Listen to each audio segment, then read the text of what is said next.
Hi. Good afternoon, everyone. I'm Stacy Turnof, and I'm an EVP here at Edelman Smithfield. Prior to Edelman, I spent most of my career working on Wall Street as a buy-side and a sell-side analyst, and I've probably attended 150 plus investor days through my career. And it's really interesting to see how analyst days vary from company to company, how they've changed over the last 25 years, and you really start to understand what makes a good analyst day. And today's panel is going to give you an opportunity to hear directly from the investment community to really understand what it is to how you can reset a market's perception and valuation on Investor Day. And we've got an incredible panel here. So let me just walk through and introduce to our panelists. So we've got Sara Senatore. Now, she's a highly regarded sell-side analyst covering the restaurant industry at Bank of America.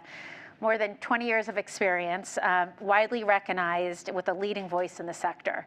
She's been on top-tier outlets like Wall Street Journal, CNBC, Bloomberg. And it's nice because I used to be a client of Sara as well, so it's very special to have her here today.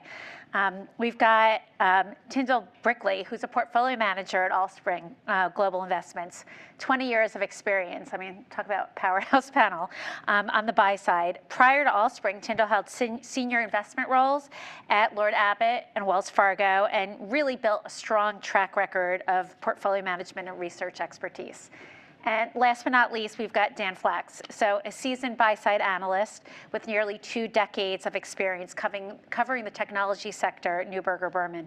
He's attended hundreds of analyst days and brings a wealth of perspective on corporate strategy, investor engagement, and market dynamics. So I think probably between the 4 of us, we've been to 500 plus investor days, which is great. So let's start to talk a bit about big picture and talk about Investor Day timing.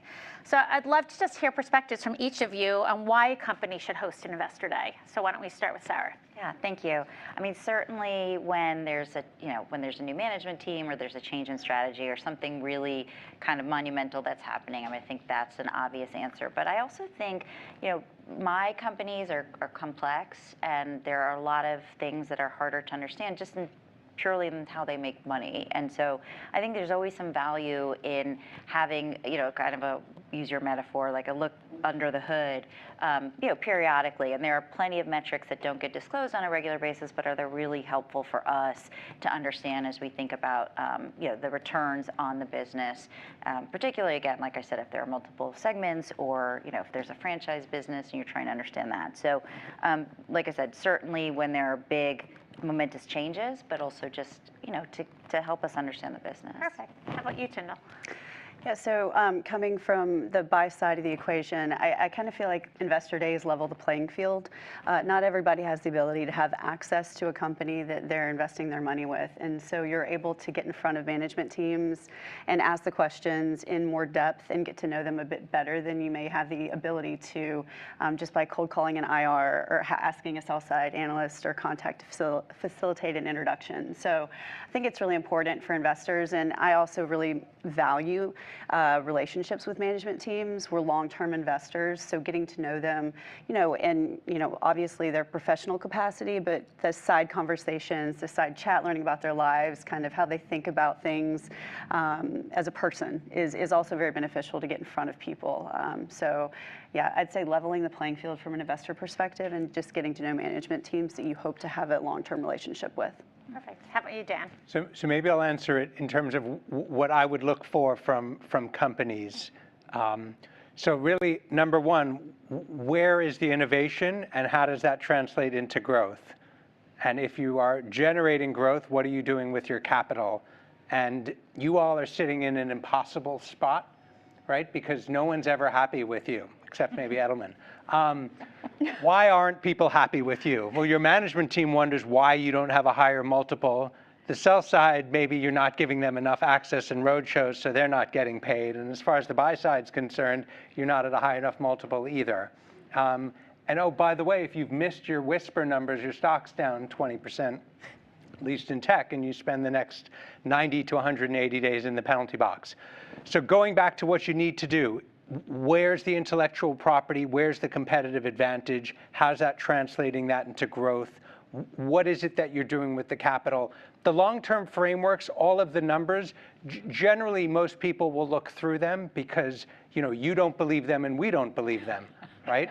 The reason no one believes them is because they're worried about what's happening right now. And so if you can, for longer term owners like we are, if you can explain what it is that is the problem du jour that each one of you are facing and frame it for people, basically disarm it, defuse it, and make sure people understand that you have a handle on why they're all there and why, in some cases, the stock is down. You want to do that early, and then you want to give people or make people feel good about having traveled to spend time with you. It's really hard, and we've all been to many of them, and so happy even afterwards to give even more pointed feedback if that would be helpful. So one of the questions we are getting over the last 6 to 12 months is, should I have my analyst day, plan it now, or wait because of the macro uncertainty? And a lot of companies say, I can't forecast, I can't, I'm not sure what my long-term number is going to be, like, what should I do? And so I'd love to get especially for this audience, I'd love to get your thought on, should you do it now or should you wait? So Tyndale, you want to start with this one? Sure. So, I think the only thing worse than waiting is probably having an investor day and giving numbers that you have to walk back 3 months later because something that was a headline over the weekend from the administration. So, I think that I'd rather a company not go through the steps of having an investor day. It's a massive time commitment. Like, we can even see it on this side of the equation, that it takes a lot of cooperation, the messaging, the coordination, the expense. And so if you don't have something that you are like fully in control over, then I think that I would rather err on the side of delaying. I feel as though this year there have been fewer ones that I've noticed personally.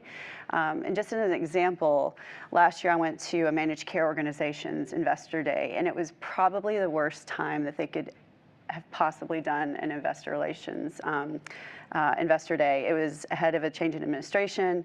They had a new CEO who was not up to speed on the business. And so they, number one, didn't have a lot of answers to questions that everybody wanted to know. And the person that was supposed to be riding the ship didn't really even know what he was doing. And it came across. And so I think that, you have to be in front of investors. You can't just step back from engaging with investors during difficult macroeconomic times, but that message has to be incredibly secure. One of my favorite questions is, this is your guidance, but what are you in control over? So I think that as long as you're confident in your message, which, I would imagine that everybody would say that you're confident in your message if you're getting out investors and doing it, but if there's a risk that the macro could throw you a massive headwind from a regulatory perspective, maybe delay the expense and the time. So the macro is going to be tough, regardless if Jerome Powell were here, he doesn't know either. So he doesn't know, we don't know. The question for your management teams and you all is, how do you navigate the inevitable recession, downturn, and whatnot? And so I would say go ahead with the investor day. What I would maybe step back for a moment and say, you want to frame all this every 90 days when you get up in front of the street, and you want to give them the material that will get copied and pasted into their notes, into the journal, into all the places. So you want to set the foundation for what it is you have to say. You want to diffuse the macro. You can come out and say, hey, the macro is really difficult. Every single person on the call knows that, right? Or every single person is going to be in and out of an investor meeting where everyone's worried about the macro. So I don't think you necessarily need to shy away from the macro. The sort of proactive approach that I think about is talk about what's different. You can contextualize the macro and say, hey, this is how the business has performed over the last 10, 15, 20 years. Choose your time frame. Talk about where earnings troughed, how you navigated it, what steps you took.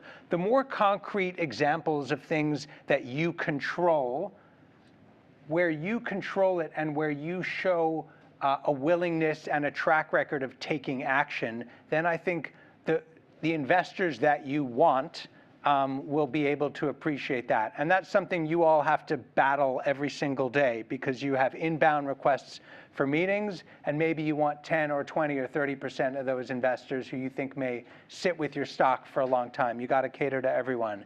So it's hard, but you tell them what they need to know. And I think even in a downturn, you can emerge stronger from an IR day. Well, from our recent survey that we just did of the sell side community, wound up that 95% said that you should move forward with an investor day if you have something that's important to say. So what I'm also curious, and maybe Sara, you could answer this question, is have you seen any companies in your coverage over the last year that decided to delay or push out an investor day? So I'll take that question. The first thing I was just going to, I'm a sell-side analyst, so I have to pull out themes. So one of the things that I think I heard, right, is, well, there are a couple things. One is, obviously it seems very industry specific, right? So clearly, to Tyndale's point, well, first of all, don't have an investor day if your CEO doesn't know what the business does. But second, behind that, if regulatory changes are really critical, and presumably that's not something that's very easily predicted, I could see where, then pushing out investor day makes a lot of sense. But if in tech the issue is, something IP, and in which case you have some massive innovation, you would want to share it. And then consumer is somewhere in between. So to your point, nobody has canceled investor day, but that's partly because nobody has known what the consumer is going to do.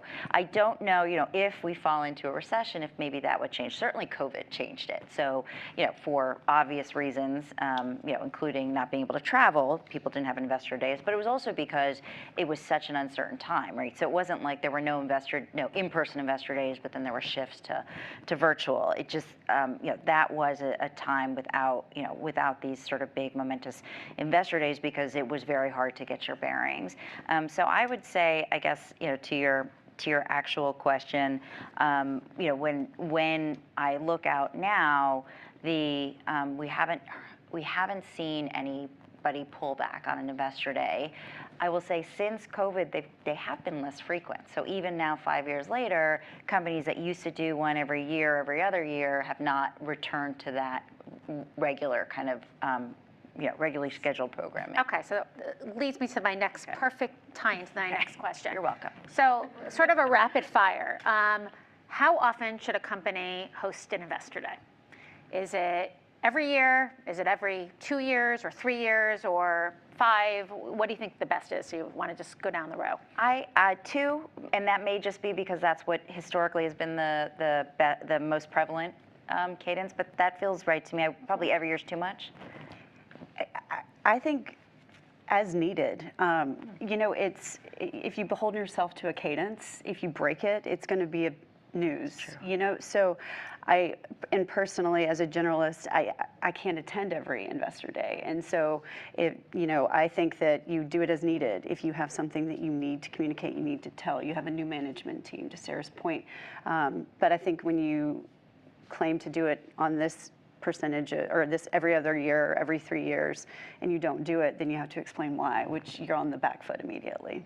So, I think every 2 to 3 years. I think what you can do is you can do webinars of sorts, or you can do things virtually more often if you have something substantial to say.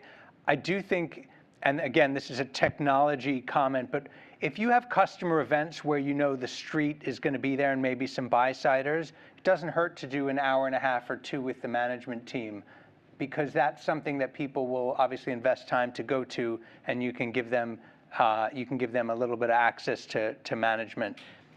The thing that I always, and I have a lot of discussions with IR officers, you control the story.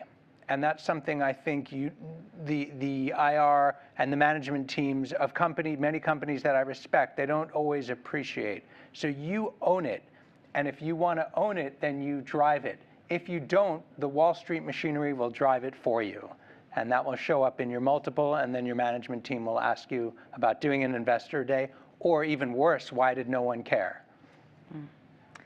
So question for you, Sara. So, every time you're at an investor day, you're always going to have the CEO, the CFO, maybe the chief merchant officer if you're a consumer. It's always typical.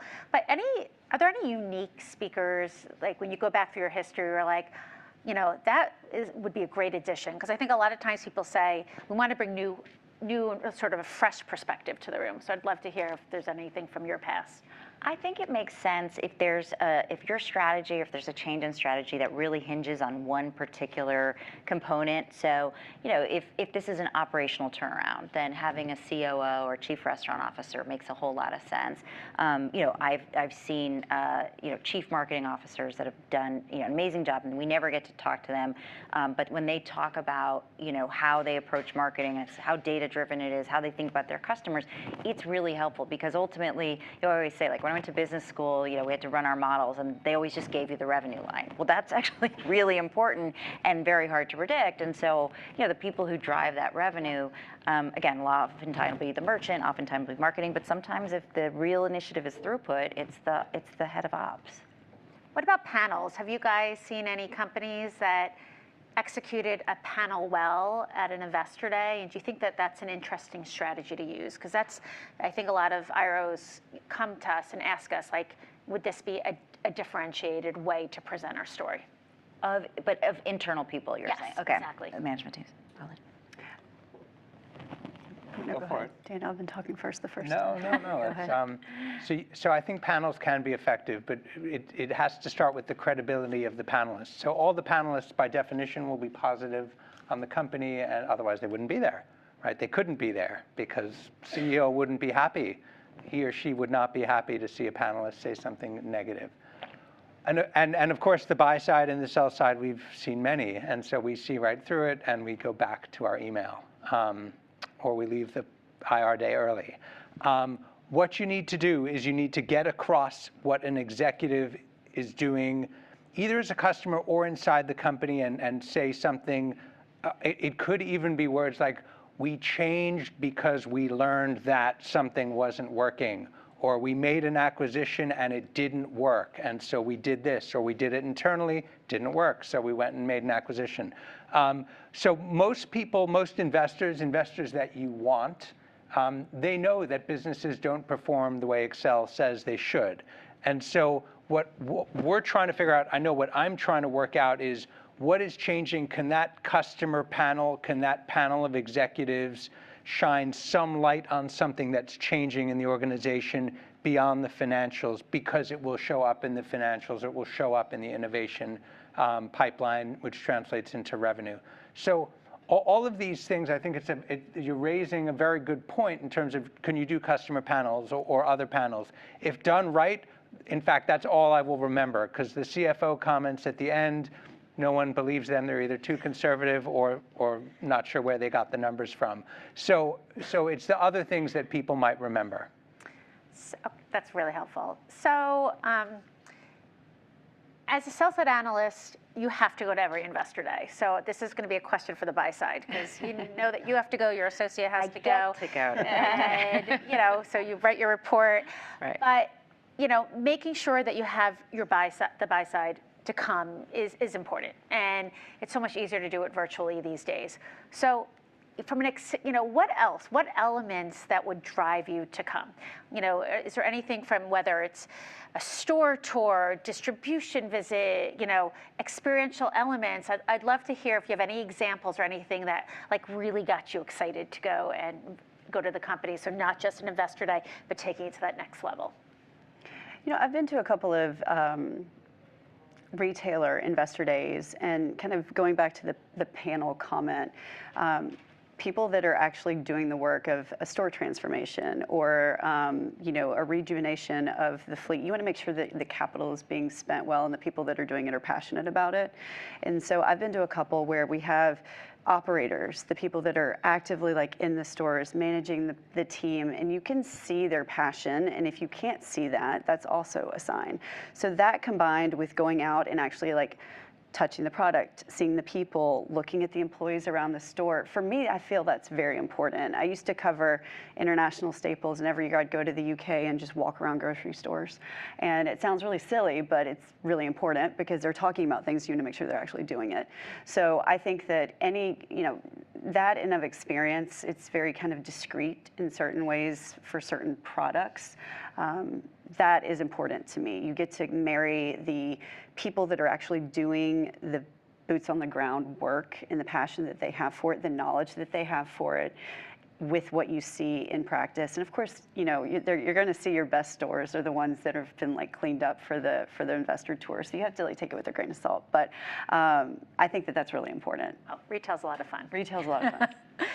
Dan, what would make you stay longer at an investor day? So in technology, so for example, if you're visiting a semiconductor fab, or you're doing something which gives you a sense of something you can, well, you can't touch anything in a semi-fab, but something that you could look at very closely as you're wearing, I guess, your bunny suit, I think they call them. But you know, the white cloth, so you don't contaminate anything. But for software businesses, for things that are pure IP, that can be difficult. And so you might be able to see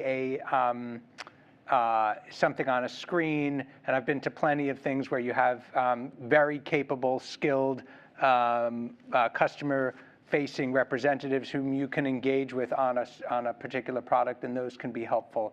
I think the main thing that I always look for is trying to understand what's changing in the technology, how are customers using it differently, what does that mean for all sides? And so if I can get that from an analyst day, that is very helpful. A lot of it's going to be about the people. To Tyndale's point, I mean, you're trying to size up the people. Obviously, they're trying to put their A players out to meet with the street or investors, and so you're trying to really get a sense as to what's changing. The only thing I would say on what not to do is just try to put yourself in the shoes, as you all are trying to do, of the buy side and the sell side, and then think through what is something about my business that they don't really know about. If it's something that everyone knows and you're just, you know, you're checking the box, you know, try not to, because that sort of leads to a level of apathy on this side of the table. And they just say, okay, they're checking the box. We're checking the box by showing up here. Probably won't check the box next time. Okay. So rapid fire question. What is your ideal length of time for an investor day? Oh, 3 hours maybe? Okay. Yeah, a morning. Okay, morning? I'd say a half day for the actual content. Morning or afternoon? Morning. Okay. Morning, and some of them do a dinner to follow, or dinner in the prior night. Do you guys like dinners? I love a good dinner, as long as like it's like speed dating with management, you know, Okay. because if you get stuck with somebody, then It's the worst. And it might be like you get stuck with the CEO and you're like, this is great, but then everybody is like, you don't get you know, it's nice to get a little bit of rotation. And so I've been to a couple of situations like that, and you just know that they're probably answering the same questions, Right. but that's unfortunately y'all's job. But it's really helpful for us because you've got a captive audience, and sell side has to get their questions in. So appetizer, Yeah. and then entree, dessert, and you make sure that they all move around. Better than like a cocktail. I agree. Better than a cocktail hour where they Absolutely. can be mobbed by, and then, you know, if you don't have like sharp elbows, maybe you never talk to them. I like that idea. Yeah. Okay. Okay. Oh, tell me, what do you? It's funny. I actually have a different view on the cocktail hour because Because you have sharp elbows. no, not at all, not at all. Mostly the management teams that I engage with there, the better ones, it's the CEO, CFO are around, but then you can chat casually with the other executives, and if you engage them in, you know, in their business, right? And I'm not sitting there trying to guess how the quarter's going. I really don't care. But if you engage with them on the business over bottled water, then it'll become a bit of a two-way street. And the way the world works, at least what I've found, I'm sure you all have found the same thing too, is these people show up in different places, and you show up in different places, and you get to know them over time. So the cocktail hour, or even staying late in the cocktail hour, and that's not a drinking comment, that's just people want to chat sometimes, because at the formal events it's tougher to chat. Yep. So another survey statistic I wanted to share. So 57% of analysts that we surveyed said a half a day, and 20% said a full day. So, you know, at least from an IRO perspective, you know, concise, in a shorter time period is what people tend to favor, and it's sort of easy if you're traveling to fly out. So the only other point I'd make is you all have to decide whether you want to do it in somewhere like New York or whether you want to get people on a plane. Getting people on planes is very hard. So how often do you guys, well, I'm going to ask them again because you're required to go. Every time. So, how often will you get on a plane to go out, especially if it might not be a position that you own, but something that you're interested? I rarely get on a, like, I say that it's more for names that we are interested in, Yep. as opposed to, unless it's like a company has done a big deal, we're meeting new management, you have to understand the integration a bit better and get a better feel for that. But I find myself attracted to investor days for positions that we are very interested in, because it's kind of immersing yourself in it. You've done the work, and now you can really kind of tie the bow up on your thoughts and your analysts and your rationalizing your positioning and stuff. So I find myself traveling more for positions we don't own. I've obviously traveled for ones that we do, but theoretically you should be connecting with management very frequently anyway, so Right. it's less value add unless it's like a big event. Yeah. I've traveled a lot, as I'm sure all of you have over the course of my career. It's the whole entire game is return on time, and so we're all triple booked all of the time. And so wanting to get on a plane, it has to be an outstanding reason. The other thing is with quiet period from your perspective, and then earnings and callbacks and the conferences, you're left with about 6 days during the quarter. So choose wisely. Yep. So let's turn to a discussion on valuation. And Sara, this is a question for you. So do you believe that a company can reset its valuation from an investor day? I think they can sow the seeds, perhaps, but you have to show, right, the proof of the pudding's in the eating. So, this is why investor days might be valuable if there's like a real strategy change. I think there are some catalysts for resetting. If you decide you're going to sell or divest of a non-core business, that by definition will probably change your multiple. But I think in general, most investors and certainly the sell-side analysts will reserve judgment until you actually see the strategy intact. But you can certainly communicate to people that they should be paying attention. How often do you see it that analysts change their rating right ahead of an investor day? Ahead of an investor day. I'm trying to think. It's relatively rare. Occasionally, it's a view that's a catalyst. Yep. But I'm trying to think. I don't think it ever has been. I'm trying to think if I ever seen a stock rip higher or sell off a lot on an investor day. Not really. Okay. So Dan, before increasing a position, do you sometimes want to wait until the investor day before changing your position in a stock? Or do you dabble in it a little bit? I have to use it depends, because if there is a new CEO and you're waiting for he or she to lay out their vision, you probably want to learn a little bit more. There should be nothing dramatic in the short term that changes going into an investor day or even coming out, right? Because what I'm looking for as a longer term investor and owner of stocks and looking to add or trim, but if I'm looking to add, it's to come away with a differentiated view on your growth drivers and what do I think that will translate into over the next 12 to 18 months. The other key is, because in tech, the change, or in stock market land, the perception of change is so rapid. I know that what someone inside your company may make reference to, this would be 2 or 3 people, not the CEO, would be saying, I would expect to hear more about that in 12 to 18 months, and that could be a value driver. So if I learned something dramatic, yes, maybe I could increase a position coming away. Going into it, I'd probably want to hear more. But I don't look at these investor days as transforming anything. This is just another brick in the wall that you're trying to build over time. Okay, that's helpful. Let's talk a little bit about long-term guidance. What would you prefer? And let's go down the row in terms of Is it a year out? Is it 3 years out? Is it 5? Some companies just write long term, and we don't even know what that means. So what would you prefer when we're trying to help this audience here? I like the idea of an algorithm, and so a lot of my companies have taken to that. Even on a year-to-year basis, they don't give guidance per se, but this is the algorithm. This is what we think we can contribute through unit growth. This is what we think we can contribute through same-store sales, and this is the margin story. And then, then obviously you want to see them ideally do that pretty much every year. I would say what I have observed is 3 years is probably, nobody can see really beyond that. So I think Dan's point about not believing the guidance, some of it is the credibility. How far in advance can you possibly predict? So 3 years strikes me as something, and it also seems like the right amount of time to implement a plan if you have one.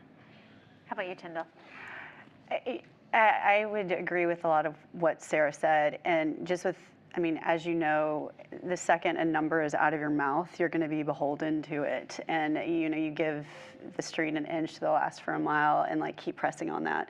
So again, goes back to confidence, and also just I've felt most comforted by long-term guidance, and I'd say probably 3 years seems like a good bogey to think about that, because again, most investors, shorter term investors and analysts only model out 1 or 2 years, and the third year is always kind of like the hazy, maybe where you create value or where you don't.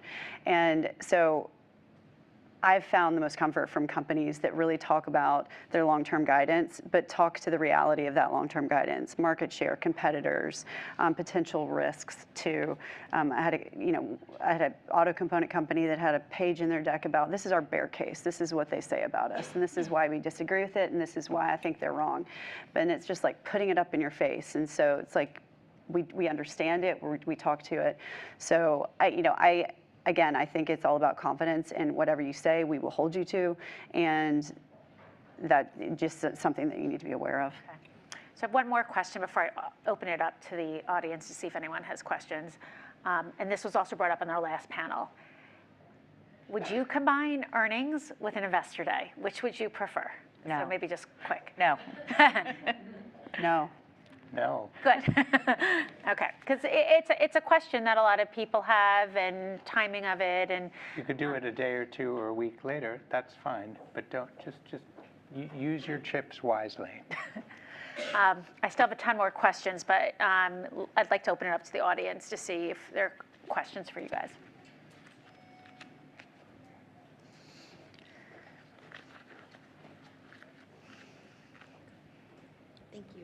Thanks for your time today. Just a question on when you would expect a new CEO or management team to have their first analyst day. Obviously, the last panel talked about when you don't have control, or actually maybe it was you, have control over the story, how it looks bad, but how much time would you give a new CEO before you kind of get impatient? Maybe, I think 6 months. My view is you get paid a lot of money to know how a company is run. Presumably you come in with some experience. So, after 6 months, and I feel like that's enough time also to establish a plan to really diagnose whatever the problem is if it's a turnaround CEO. So I would say that's the outside. And I don't know if that's the outside of when you do an investor day, but it's certainly the outside of when you can be, when you bear responsibility for being able to, you own the plan, you own the answers to the questions. But that's sort of my grace period for a new CEO. And just to kind of follow up on that, it's going to depend on if it's an external or an internal move, obviously, because 6 months is maybe not too little for an internal person, because it's you've been around, surely you know what you want to fix or what you want to do better. So, but an external candidate, it's I don't want you talking to investors a month into your job. You need to be talking to your company first. We did do a survey on that, and 60% expect a new CEO to unveil its strategy within the first 12 months. So that was pretty interesting. For sure. What else? Ira? Right. Dan, I just wanted to dig in a little bit on your comment about another brick in the wall concept, because we also hear from investors that unless there's something transformational to announce long-term guidance, a new product launch, a new management team, or depth of management team, then don't do it because it's kind of a waste of time. So would you agree with that? Like, I get your point about, just want to make sure that we're sort of moving along, but at the same time, do you need something monumental in order to show up or to do an investor day? No, I don't think you need anything monumental. I think the key is that the stakeholders that you want, and of course the Wall Street community, you want them to better understand your story. You're trying to put a little bit of trust in the trust jar, as it were, right? You're trying to build up a little bit of trust. These days, you may need to draw on that trust sooner than you would expect, given the new world order that we're in. But to maybe directly answer it, most companies are growing at GDP. Many companies are growing or shrinking, and the management teams don't believe that they're shrinking. Of course, they can't. And so you have these disconnects. Other companies that are growing 4% think they're 7 to 10% growers. And so the stock market's pretty good at figuring out where you are. And the problem with an investor day is if you think you're somewhere there and the market thinks you're here, and it gets exacerbated when you have a couple of easy comps or whatever may be happening and you're growing there for a period. So lay it out in a way that most reasonable investors might believe, put the brick in the wall, and then even when you're growing at 7%, if you're a 4% grower, and this is a tough thing to do, you need to say, like, hey everyone, we're growing well. Remember, this, that, the next thing, this is our growth rate. You'll build credibility, and what happens over multiple years sometimes, which is beyond the investable time frame for many or some, is that the multiple will start reflecting that. And you'll look like a hero with your CEO and your board. The board and the CEO will want to take credit, but the investor community will know that you've messaged it correctly. You've been able to win over your management team and explain to them why being a little bit more direct about the realities as opposed to what you want to be makes sense. But it's hard. I appreciate that. So before we close, I think it's really important. I'd love to hear your one piece of advice that you would give to this audience here in terms of getting ready for an investor day. I don't know if it's a piece, but I think that it's a big endeavor, and it feels like we've been telling a lot about what can go wrong. But I was at Investor Day recently, and I saw the management team kind of individually approach the head of IR, just to thank her and hug her. And I was just kind of standing nearby, and it wasn't performative, but it was impressive, and I was left with like a halo of goodness and good feeling, because you could tell that they knew it was a big initiative, that they had done it well, it was well received, and they appreciated her for doing that. And again, we're long-term investors. It goes back to culture, and so I think that making sure that, insofar as much as you can, make sure that that collaboration and that collective, passion for the company comes across. I know it's a bit I love more, that. It's a bit more inward. It's like it's Hug your IRL. Yeah. Hug your IR. But it was impressive, and it was really good to see. How about Sarah? How about for you? Any advice? I guess two pieces. One is, have a slide deck with real substance. So one of the things that we didn't touch on here, but I still get, one of the few benefits of been doing this for so long, I get plenty of questions from people, and I'm like, oh, they did a slide on that in 2010, and this is helpful. And again, it's always about how they make money, what's the difference in a licensed store versus a company operated, but these are going to be references for a long time. So keep that in mind. And then the second piece is manage up. So again, to sort of Dan's point about, knowing who, obviously who messages correctly, but as Tyndale said, you also need that respect. But there are companies whose CEOs are known for being what I'll characterize as promotional, right? And so to the extent that you can manage that, do. And Dan, lastly? Maybe to double click on what I said, I think at the very beginning, the innovation where your company is different, whether you're making cement or whether you're making wood floors or light fixtures, it doesn't really matter. Where are you different? Where are you innovating? You've obviously become very important to your customers. That needs to come across in that investor day, and then drawing the line from there to how it is translating into growth. If you then take that and then come up with a reasonable framework around growth, normalize it to a level that the market probably views as appropriate. Your CEO may not, but maybe go with the market and surprise the market. Hey, we did a little bit better. And then what are you doing with that capital that you've deployed? This sounds like real basic blocking and tackling. I see it very, very rarely because it's hard to do because you all are sitting in a tough place given the expectations around you. But those two things, innovation leading to growth, realistic revenue growth, and what are you doing with all the free cash that you've generated? Well, thank all of you guys for a great panel. For all of us, we're going to take a 10-minute break right now, and then we'll come back and we'll have our last panel with Flax Savanto. Thank you. Thank you.